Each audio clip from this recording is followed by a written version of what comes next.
So anyway, you could see he was very intimidated, and whatever he told him, I don't know, they had some kind of thing going on, some kind of dealing. And then Rocco goes back to his seat, and then walks out, gets in his car and goes. Joe D'Amico, I'll have a drink. No, we're not drinking. We just came back from working out, you know. And then we left. Got back in the car. I said, Tom, I'm going to walk back. No, I want to drive you. I want to drive you.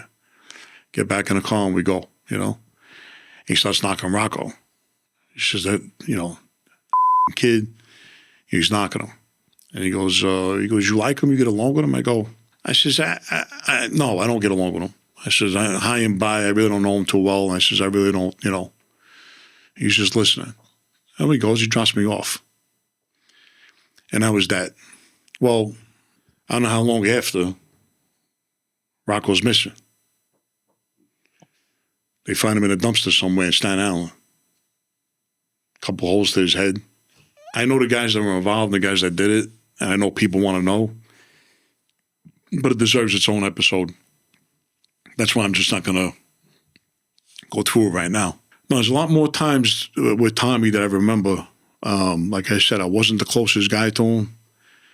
I wouldn't say I was close to him at all, really. But there was that period of about 2 months where I would see him almost every day or every other day. Yeah, it could have went a different direction. Well, it almost did.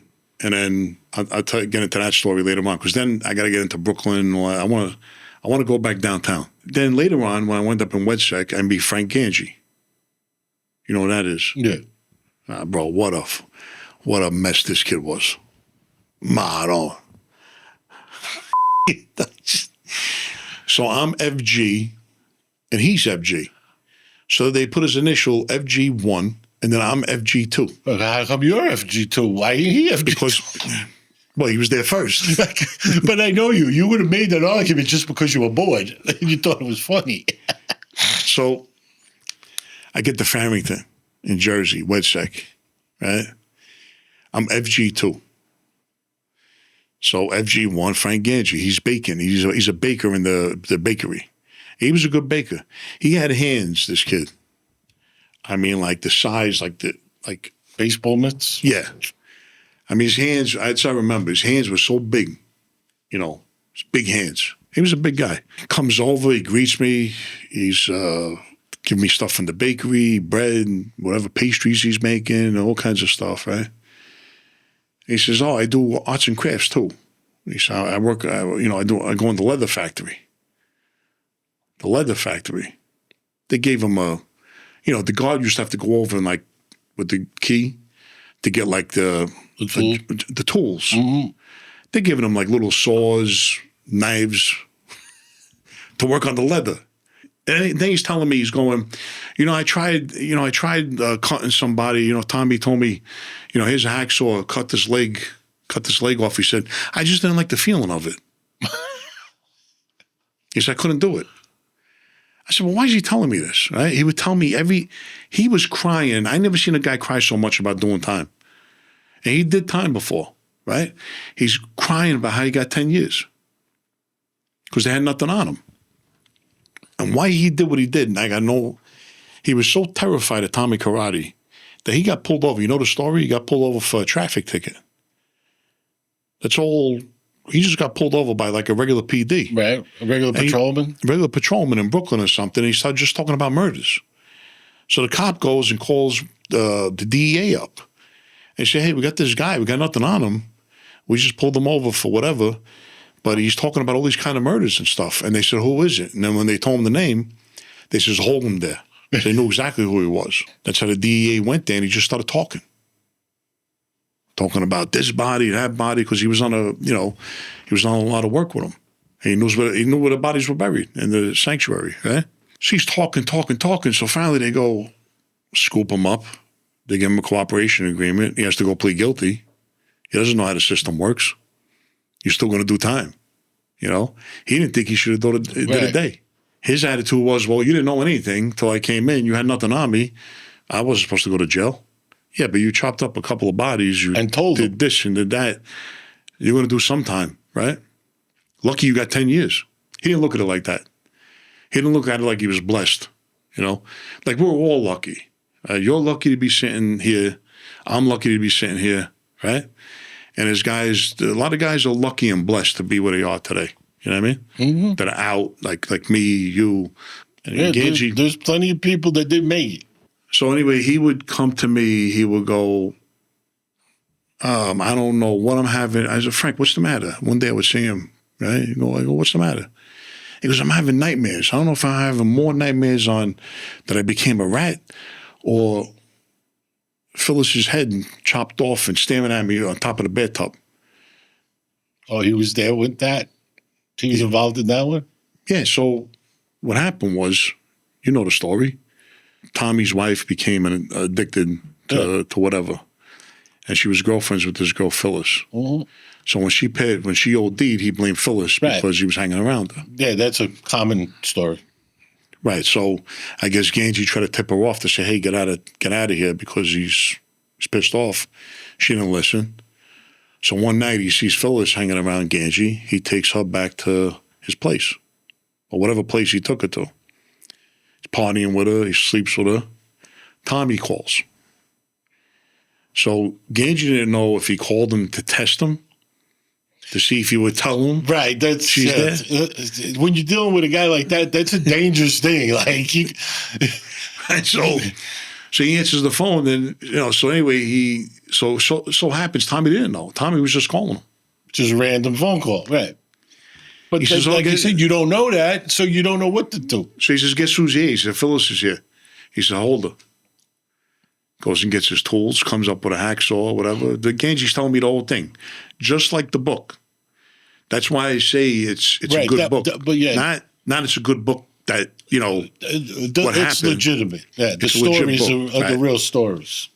It's not somebody based on true stories where they take out and make it their own. Just like the book said, Gangi-Tommy, he said he came up with a hacksaw hanging from his pants. Pistol with a silencer, had his toolkit ready. Where is she? She's in the bedroom. I think she was still sleeping. Walks in. Right? She's gone. Goes, takes her in the bathroom, chops her head off, puts her on the corner of the bathtub. Calls Gangi and said, Frank, come in here. Phyllis has something to tell you.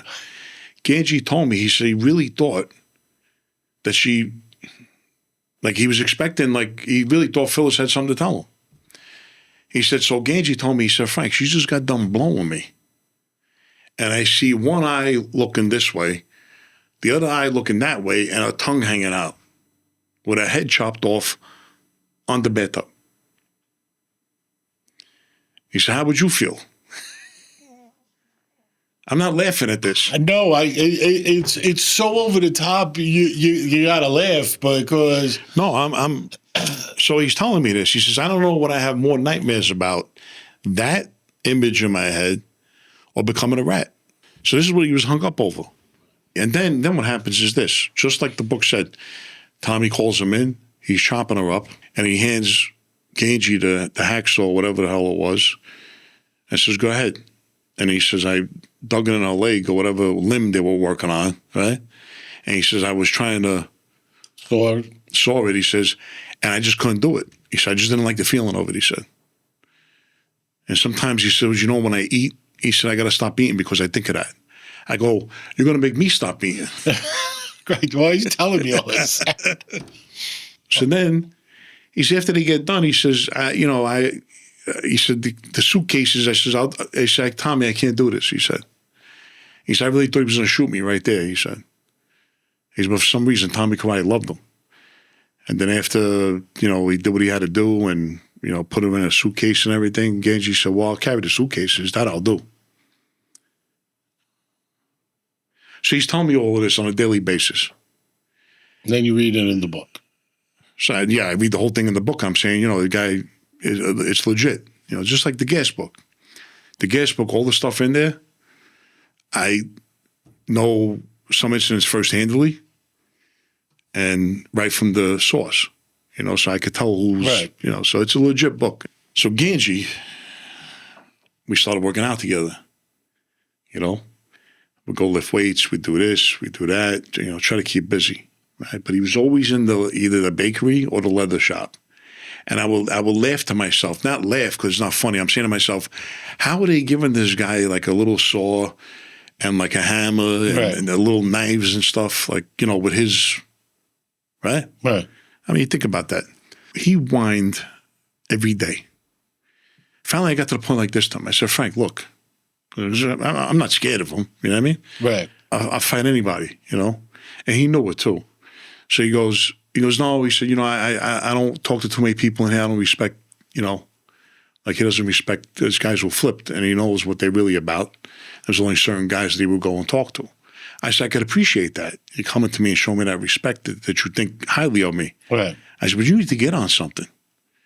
I said, you go see a doctor. Get on pill line. Nah, I don't want to go on pill line. He's worried about how he's going to look. I said, you worried about how you're going to look? With who? I said, nobody's going to look at you differently. Go get on some kind of medication. I said, you need meds. I said, because I'm not a therapist. Yeah, he's got some PTSD issues going on.